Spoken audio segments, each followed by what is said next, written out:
Thomas Whitfield stood on Nebraska Territory land for the first time in his life on March 19, 1862, discharged from the Union Army after losing 2 fingers and gaining understanding about how men survive when everything wants to kill them. The land was his under the Homestead Act, 160 acres, free.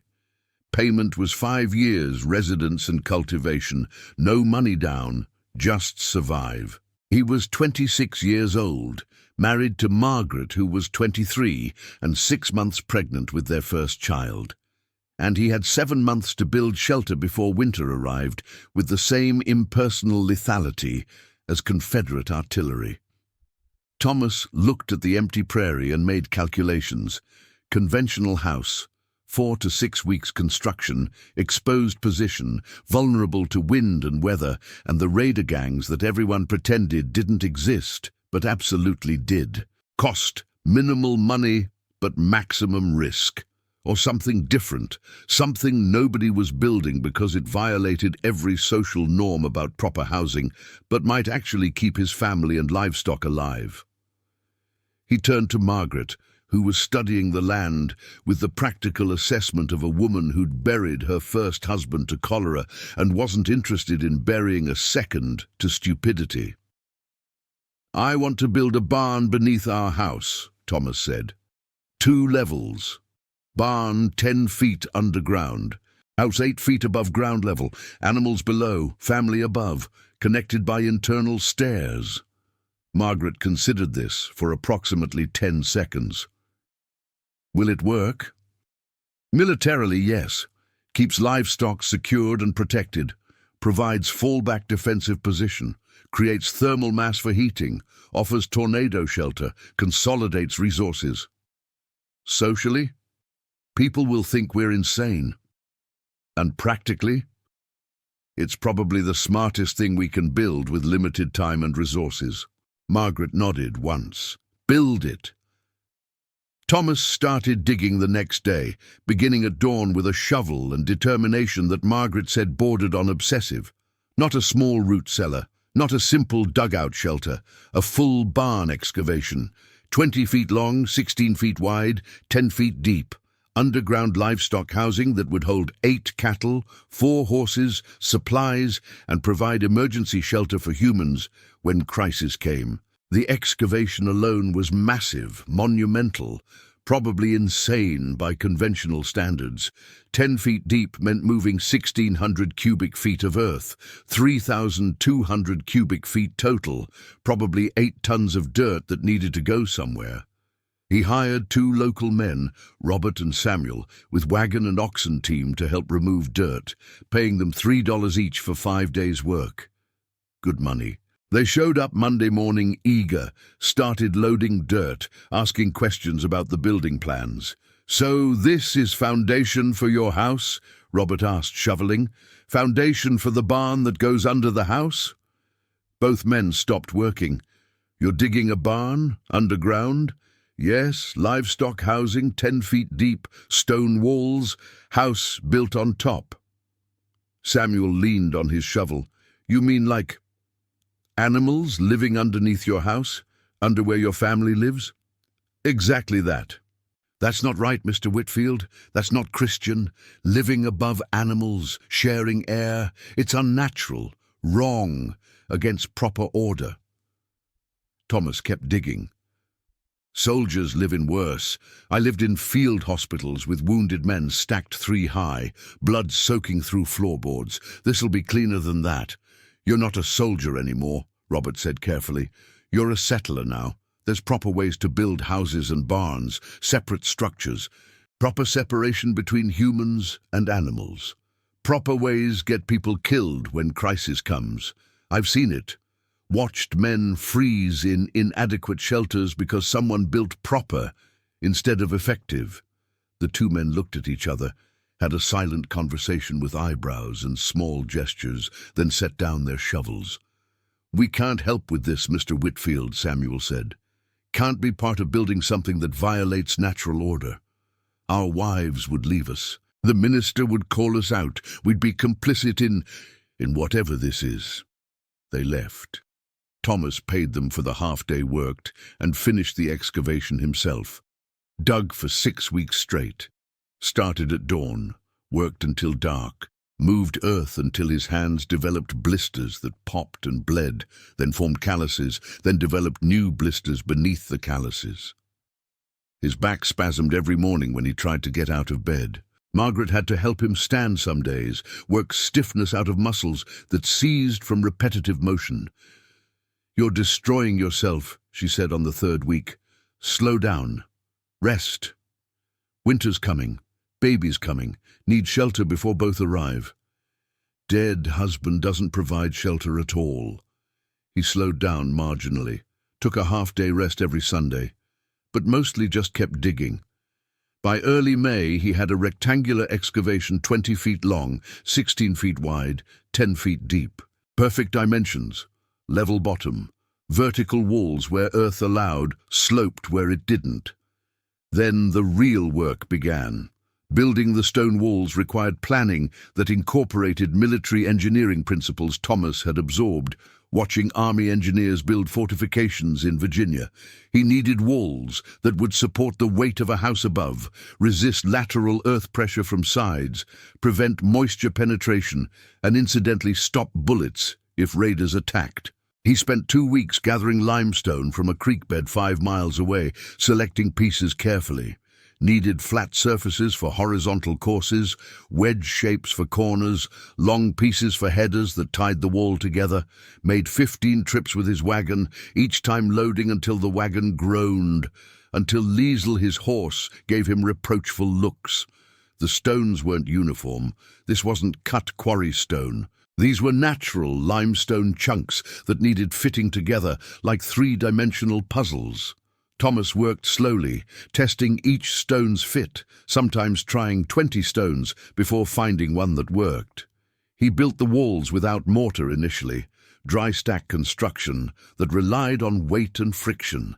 Each stone needed to bear on at least 2 stones below it, needed to lock into place through gravity and geometry. The technique was ancient, used by Romans, still effective when done properly.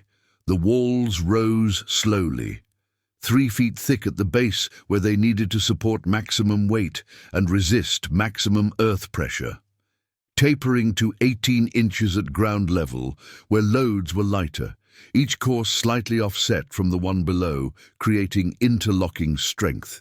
After completing the dry stack walls, Thomas pointed them with mud mortar, local clay mixed with sand, animal hair for fiber reinforcement, just enough water to make it workable. Filled all the gaps, created weatherproof seal, added structural integrity to the stacked stones. The work took 6 weeks, 6 weeks of lifting stones, testing fits, adjusting positions, working mortar into gaps. His hands became so torn up that Margaret insisted on wrapping them every night with clean cloth strips, applying salve she made from herbs. The neighbors came to watch regularly now, fascinated and horrified in equal measure. This wasn't just unusual construction, this was architectural heresy, building against God's natural order, putting animals underground where they didn't belong, preparing to put humans above them in direct violation of proper hierarchies. The neighbors came to watch, fascinated and horrified. Robert Crawford, who owned land 2 miles east, brought his wife to see the spectacle. "Whitfield, what in God's name are you building? Barn goes under the house. You're putting animals underground. That's barbaric. That's what primitive people do. We're civilized Americans. We build proper structures." Proper structures blow away in tornadoes. This won't. But the smell, the contamination. You'll have a baby living above animal waste. The miasmas will sicken your child, probably kill your wife in childbirth. Thomas was fitting stones, checking level, not pausing his work. "I'm installing ventilation. 4-inch pipes to surface. Draw shafts using temperature differential. Air circulation better than most houses." That's not how ventilation works. It's exactly how mine ventilation works. Learned it from engineers in Virginia. Temperature differential creates draft. Hot air rises, pulls fresh air through inlet pipes. Continuous circulation. Crawford stared at the stone walls rising from the pit. You're treating your livestock better than most people treat their families. I'm treating my livestock like valuable resources that keep my family alive. If my cows freeze or get stolen, we starve. If my horses die, we can't work land. Everything's connected. It's still wrong, unnatural. Your wife shouldn't have to live above animals. Margaret, who was within earshot, spoke up. My wife can speak for herself, Mr. Crawford, and my wife thinks living above warm animals in winter sounds considerably better than freezing in a thin-walled house while watching our livestock die outside. Crawford left muttering about impropriety and unwomanly opinions. The stone barn walls rose slowly. Thomas worked alone mostly, occasionally hiring help for heavy lifting. By June, the walls were complete, massive, solid, 3 feet thick at the base, narrowing to 18 inches at ground level. Then came the roof of the barn, which was the floor of the house. This required engineering. The span was 20 feet, too long for simple joists. He built arches, 3 stone arches spanning the width, supporting heavy timber beams running the length. The arches distributed weight, made the structure strong enough to support a house above. On top of the arches and beams, he laid split logs, covered those with tar paper, then 18 inches of packed earth for insulation and thermal mass. The roof of the barn was essentially ground level, solid enough to build a house on. The house itself was simple, wood frame, 12 feet by 16 feet, single room with loft, not fancy, but positioned 8 feet above the original ground level, which meant 16 feet above the barn floor. Elevation provided visibility, defensive advantage, and psychological separation from the underground barn. People started calling it the Abomination by midsummer. The name spread faster than accurate information about what Thomas was actually building, faster than truth could catch up to rumor. Sarah Mitchell, the minister's wife and self-appointed guardian of community moral standards, organized a specific prayer circle on Sunday after services, dedicated exclusively to praying for the Whitfield family's spiritual salvation from their unnatural dwelling choices. "It's not Christian," she declared in the churchyard, where everyone gathered after services to discuss local matters, her voice carrying across the assembled families. "Living above beasts of burden. Sharing roof space with animals, breathing air that has touched cattle. It invites corruption into the home, invites disease, invites moral decay that will spread to the entire settlement if we don't pray against it. They'll have a newborn child in that house soon," Elizabeth Crawford added, hand dramatically at her throat. "Can you imagine? Raising a baby directly above a barn. That innocent child will grow up thinking animal proximity is normal. Will probably be touched by animal diseases. The mother's milk will be corrupted by breathing contaminated air." "It's that war," Robert Crawford said, voice heavy with diagnostic certainty. "Changed men fundamentally, made them think military solutions work for family life. Poor Whitfield. He can't separate battlefield thinking from homestead living. You can't run a farm like an army fort." "Someone should talk to him," another woman suggested. "Explain that his wife deserves better. That building proper structures isn't weakness, it's civilization. They did talk to him, multiple times." Thomas listened politely to each concerned neighbor who stopped by to explain with patient condescension that he was building wrong. David Peterson, who owned the adjacent property, came by specifically to have what he called a man-to-man conversation about responsibility. "Thomas, listen," Peterson started, using the tone people use when explaining simple concepts to children. "I understand you saw difficult things in the war. I understand you're trying to protect your family, but this underground barn idea, it's not rational. Your wife is pregnant. She needs clean air, healthy environment, not animal fumes rising through her floorboards. The ventilation system prevents fumes, Thomas said, installing one of the 4-inch ventilation pipes that would draw air from the barn.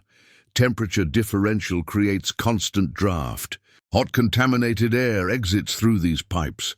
Fresh air enters through intake vents. Basic thermodynamics.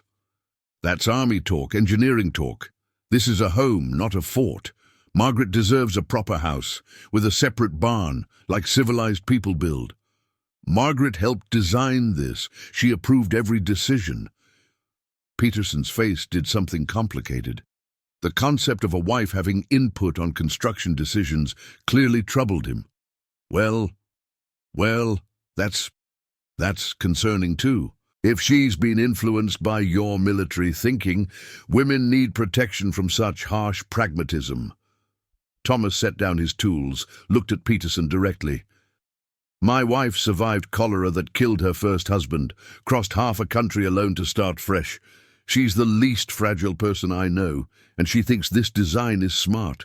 Margaret appeared at exactly that moment, emerging from the canvas tent where they still lived, 6 months pregnant and carrying 2 buckets of water she'd hauled from the creek. "Mr. Peterson," she called out cheerfully, "are you explaining to my husband what I need? Because I'm standing right here. You can ask me directly what I think about living above a warm, protected barn in winter versus shivering in a thin-walled house while watching our livestock freeze outside." Peterson left awkwardly, and the story spread. Margaret Whitfield was as strange as her husband, unnaturally opinionated, unwomanly in her acceptance of unconventional housing, probably damaged by losing her first husband. The church ladies added Margaret to their prayer list alongside Thomas, praying they'd both see sense before the baby arrived, praying God would soften their hearts toward conventional wisdom, praying the child would survive despite being born into such questionable circumstances. Young boys started riding past the property to stare at the construction, making up elaborate stories about what happened inside underground barns. They said the cows spoke in echoes down there, said Thomas was digging tunnels to China, said the whole thing would collapse as soon as he put a house on top, crushing the animals and proving everyone right about the foolishness of the design. Even people who tried to be supportive couldn't help inserting doubt. Rachel Peterson, David's wife, brought by a basket of preserves and what she clearly thought were helpful suggestions. "Margaret, dear, I'm sure Thomas means well, but have you considered that the baby might be frightened by animal sounds coming up through the floor, or disturbed by the smell? Babies have sensitive constitutions. Rachel, I was raised on a farm in Ohio, slept in a loft above the livestock barn every winter of my childhood, turned out fine. But that was different. That was a barn with a sleeping loft. This is a house deliberately built above animals. The intentionality makes it worse somehow." Margaret had stopped trying to explain that intentional design was actually better than accidental proximity. People heard what they wanted to hear, believed what fit their existing assumptions about proper behavior. It'll work. Stone walls hold steady temperature year-round. Earth insulation on the roof provides more thermal mass. Animals generate heat that rises through the floor, warms the house. Ventilation prevents moisture and ammonia buildup. Structurally, it's sound. Thermally, it's superior to any conventional construction. And defensively. Thomas looked at his wife. He hadn't discussed that aspect openly. Hadn't mentioned that the design incorporated principles from military fortifications, that the stone walls would stop bullets, that the internal staircase meant they could retreat to the barn level during raids, secure the animals, defend from a protected position. "Yes," he said simply, "and defensively." Their son James was born on July 23, 1862. Margaret delivered in their canvas tent because the house wasn't finished yet. Thomas worked faster after that, motivated by the reality of an infant living in temporary shelter with winter approaching. The house was completed by August 15th, simple but solid. They moved in on Margaret's insistence, even though Thomas wanted another week to finish details. "We have a baby," Margaret said. "We're moving into the house. You can finish details later." The underground barn was functional, but not fully equipped. Thomas spent September building stalls, installing water systems, creating feed storage. Bought 4 dairy cows and 2 horses with money he'd saved from army pay. The first time he brought the animals down into the underground barn via the external ramp he'd built, Robert Crawford happened to be passing. "You actually did it," Crawford said, watching cows descend into the earth. "You built a barn underground. Whitfield, this is the craziest thing I've seen in 20 years of frontier living. It's climate-controlled livestock housing. Temperature stays between 45 and 60 degrees year-round. Animals stay healthier, produce more milk, don't lose weight in winter. They're underground. They can't see the sky. That's not natural for animals. Natural for animals is being eaten by wolves or freezing in blizzards. This is better." Crawford left shaking his head, and within days, everyone knew. Thomas Whitfield had actually done it. Built a barn beneath his house, put his livestock underground like buried treasure, was raising his infant son 8 feet above cows and horses, breathing air that had touched animal hides. The mockery intensified. Children made up songs about the farmer who lived in a grave. Adults whispered about inevitable disease, predicted the baby would die from breathing contaminated air, said Margaret would regret marrying a man whose war experience had clearly damaged his judgment. Thomas ignored all of it and prepared for winter. The test came on November 7th, 1862, but it wasn't cold that brought vindication. It was wind. The tornado arrived around 3 in the afternoon with minimal warning, the way the worst natural disasters always do. Thomas was outside checking the external barn ramp, making sure drainage was working properly. He noticed the sky first.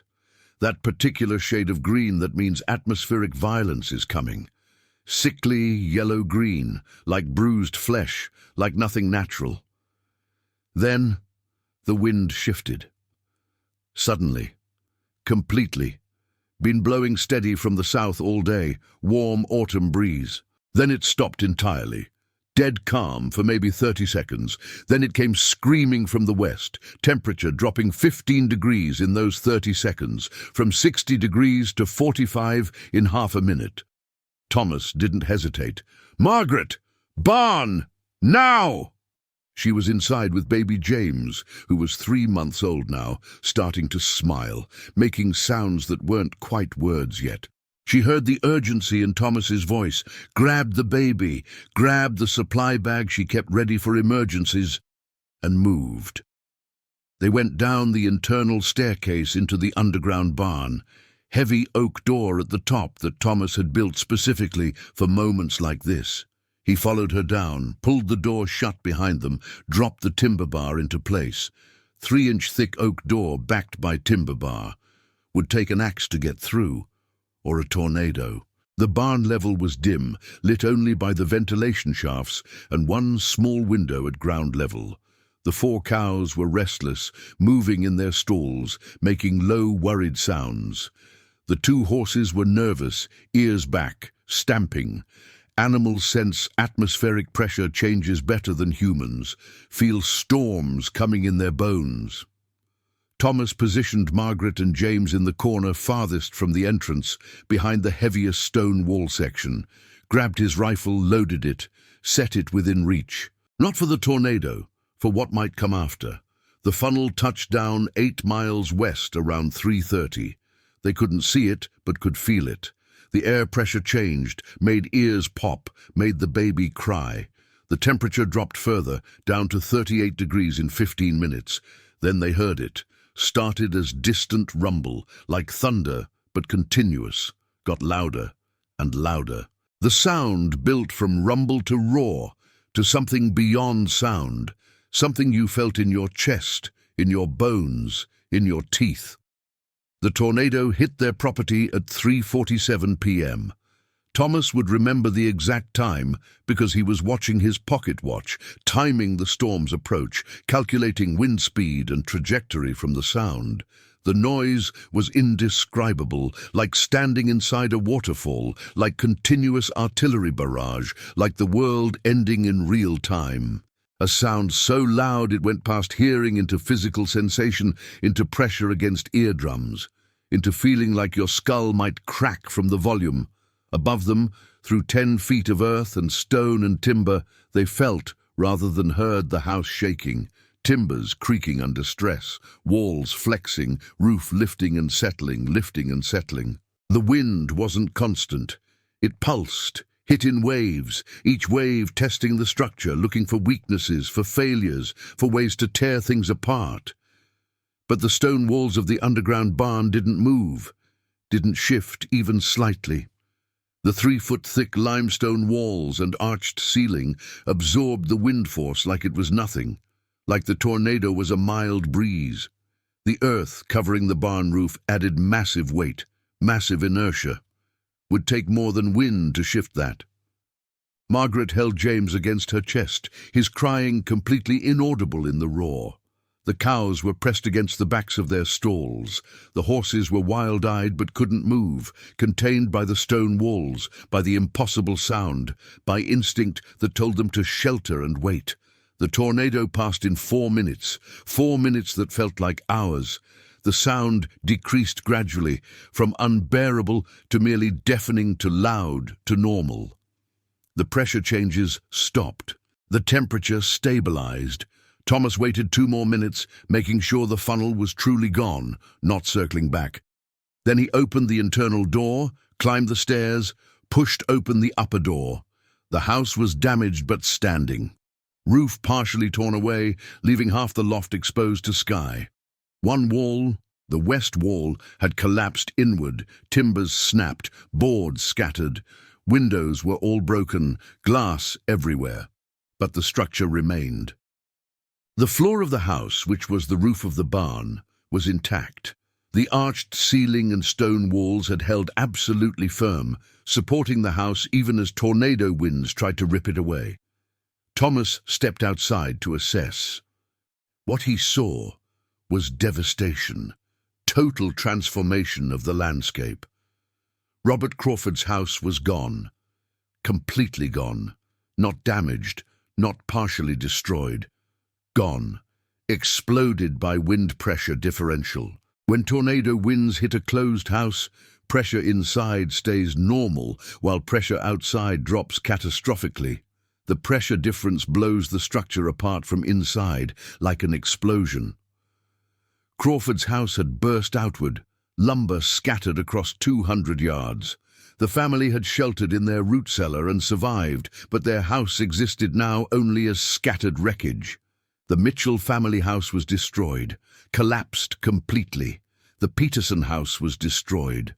Every conventional surface structure within the tornado's path was either gone or damaged beyond immediate habitability, except Thomas's house, which had significant damage but stood intact, and his underground barn, which was pristine, untouched, like the tornado had never happened. Thomas spent an hour checking structural integrity, making sure the house was safe for Margaret and James to return. Then he noticed something. Riders. 6 of them. Coming from the west, moving purposefully through the destruction, not neighbors checking on people. Wrong body language, wrong speed. Raiders. They came during chaos because chaos provided opportunity. Tornado destroys houses. People are displaced, confused, vulnerable. Livestock scatter. Perfect time to steal what you want.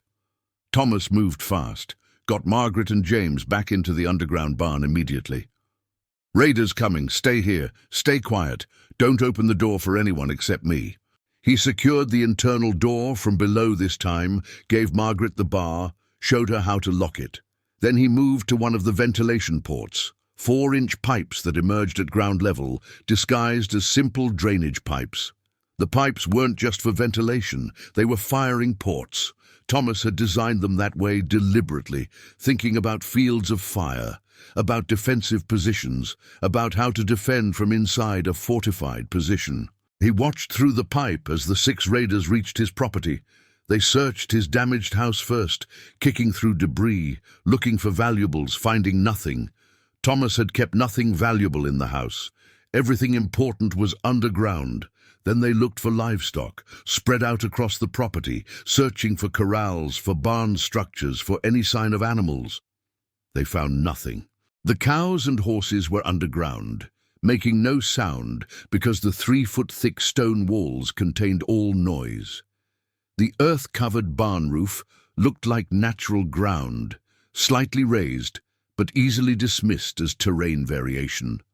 One raider, young man, maybe 22, wearing Confederate cavalry jacket which explained a lot about his career choices, walked directly over the barn roof, stood directly above 4 cows and 2 horses, looked around confused, saw nothing. "Nothing here," he called to his companions. "House is wrecked. No livestock visible anywhere. Must have lost everything to the tornado or the animals scattered." Another raider, older, harder-looking, checked the perimeter, walked within 10 feet of the external barn ramp, which Thomas had designed to blend into the landscape, to look like natural slope rather than constructed entrance. "Waste of time," the older raider said. "Let's hit the Crawford place. Their horses survived. I saw them from the ridge." They left. Never knew Thomas was watching them through the ventilation port, rifle aimed at center mass of the nearest target, finger on trigger, ready to defend his family and animals from a fortified underground position they literally couldn't locate. After they'd gone, Thomas waited 20 minutes to be sure, then emerged, helped Margaret and James out, checked on the livestock. The cows were shaken but unharmed. The horses were nervous but sound. Total losses? None. Robert Crawford came by the next morning, looking at the damaged house, the intact underground barn structure, understanding slowly dawning. "The tornado couldn't touch the barn because it's underground," Crawford said slowly. "The thick walls protected everything, and the raiders couldn't find your livestock because they were hidden below ground level." "Yes. And if they had found them, you could have defended from inside a stone fortification with multiple sight lines and protected firing positions." "Yes." Crawford was quiet for a long time. "I called you crazy, called this an abomination, said you were treating your family wrong by making them live above animals." "I remember. I was wrong. You weren't building a barn beneath your house. You were building a fortress, a shelter that could protect against every threat the prairie offers. Tornado, raiders, winter, everything. I was building what would work. Everything else was just social convention." Within a week, 3 families asked Thomas for help, designing similar structures. He drew plans, explained engineering principles, helped them understand how to build underground barns with proper ventilation and structural support. By spring of 1863, there were 6 underground barns in the settlement. None of the families admitted they were copying Thomas's design. They all claimed they'd thought of it independently, made their own decisions, just happened to reach the same conclusions about underground livestock housing being practical. Thomas didn't care about credit. He cared about results. His family survived the winter warm and safe, heated partially by the animals below, generating thermal energy that rose through the floor. His livestock stayed healthy, maintained weight, produced milk consistently. His expenses were lower than neighbors who had to feed extra to compensate for cold exposure. And when spring raiders came through, every family with an underground barn kept their livestock while surface barns got hit. The design spread across Nebraska territory, but slowly. It was too controversial, too different, too much work. People wanted quick, conventional solutions, even after seeing proof that unconventional solutions worked better. Thomas and Margaret expanded their operation, built a second underground barn in 1864. bought more land, developed reputation for having healthiest livestock in the region, which they did because their animals lived in climate-controlled conditions year-round. Their son James grew up thinking it was completely normal to have a barn underneath the house, to access animals through internal stairs, to shelter from storms in a stone fortress that looked like a barn but functioned like a bunker. The original structure still stands today as a historical curiosity. The stone walls are intact. The arched roof system is sound. Modern owners have converted it to storage rather than livestock housing, but the engineering remains impressive. There's no historical marker, no official recognition. Just a strange building that doesn't fit conventional categories, built by a man who understood that survival matters more than propriety, that function trumps social acceptance, that the best shelter is the one that works when everything else fails. Thomas Whitfield died in 1891 at age 55. His obituary mentioned farming success and civic participation. It didn't mention the barn beneath the house, the controversial decision that saved his family, the engineering innovation that others copied but never credited. But in Nebraska Territory folklore, there's a story about the young veteran who came home from war with 2 fingers missing and ideas that scared everyone, who built something nobody understood, who got mocked until crisis proved wisdom. They tell that story to remind people, sometimes the crazy idea isn't crazy. Sometimes social acceptance is less valuable than physical survival. Sometimes the person everyone laughs at is the only one thinking clearly. And sometimes putting a barn beneath your house is exactly the right answer to the wrong question everyone else is asking.